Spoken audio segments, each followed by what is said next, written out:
Pizza shop customer refused to pay, then mocked the cashier for being black. He came in, ordered 2 slices, and devoured them like he hadn't eaten in days. But when the time came to pay, the man laughed in the cashier's face. "You should be lucky I even ate here," he said, eyes dripping with arrogance.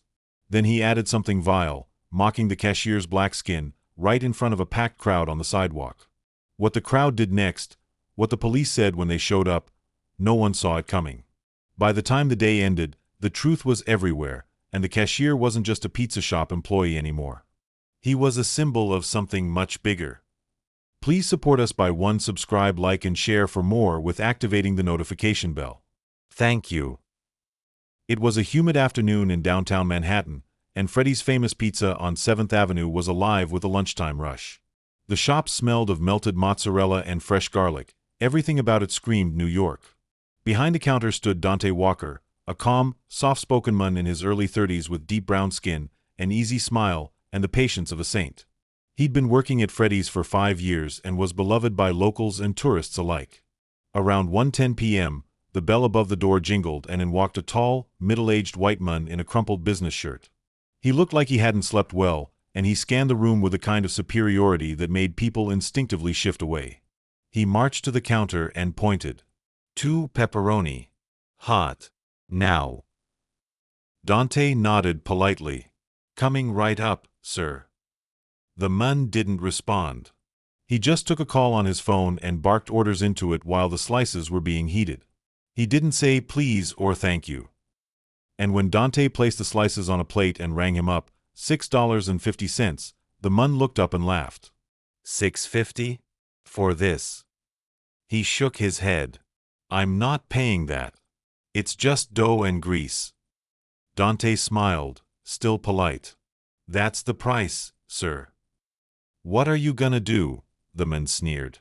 You gonna call the police over $6? Don't flatter yourself. Then, in a moment that chilled the room, he glanced Dante up and down and said, You should be happy I even let someone like you serve me. You're lucky this isn't the 1960s. The entire shop went silent. A tourist couple at the window stared, mouths open. A man holding a briefcase paused mid-bite. Outside, the crowd gathering at the corner began noticing the tension inside Freddy's. Dante stood frozen for a second, not in fear, but in disbelief. He'd heard rude comments before. He'd dealt with entitlement, even racism. But this was direct. Public. Vicious. Still, he kept his cool. Sir, if you don't intend to pay, I'm going to have to ask you to leave. The man stepped closer. You gonna make me? Dante didn't budge. Sir, please. Don't sir me like we're equals, he said loud enough for everyone to hear. You're just some black guy slinging slices. That was when Marcus, a local construction worker who came in every other day, stood up from his seat. That's enough, Marcus said, standing tall with his hard hat in hand. You can insult the pizza, but you don't get to insult the man who made it. Not here. The man looked around. A few customers had their phones out. Others had gathered closer. A mother with 2 kids stepped in from outside to shield her children from the scene. The rude man smirked. You all recording this for TikTok? Go ahead. I don't care. But now, Freddy, the owner, came from the back. Pay for your pizza, he said in a low, angry voice. Or I'm calling the cops. The man shrugged. Call them. It'll be fun. And so Dante, quietly and professionally, did exactly that. The NYPD was just 2 blocks away, so it didn't take long. By the time officers Rodriguez and Patel arrived, the sidewalk was full of bystanders, and the shop was packed shoulder to shoulder. Phones were recording. People were whispering. The white man leaned casually against the counter, arms folded. Finally, he said, smirking at the officers. Tell these people they can't arrest me for not paying for garbage food. Officer Rodriguez looked at Dante. What happened? Dante explained everything. Calmly, clearly, respectfully. His voice never rose.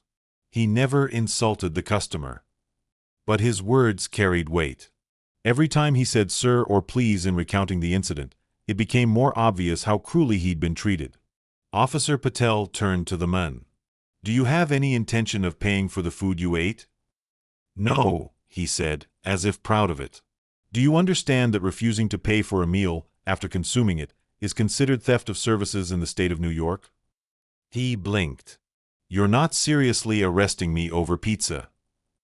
But Officer Rodriguez stepped forward, took out a notepad, and said, "Sir, you're under investigation for racial harassment and theft.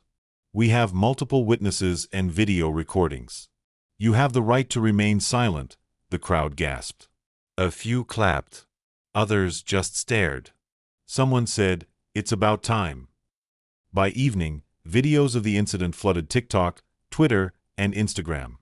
One clip of Dante remaining calm while the man mocked his skin had been viewed over 2 million times in 6 hours.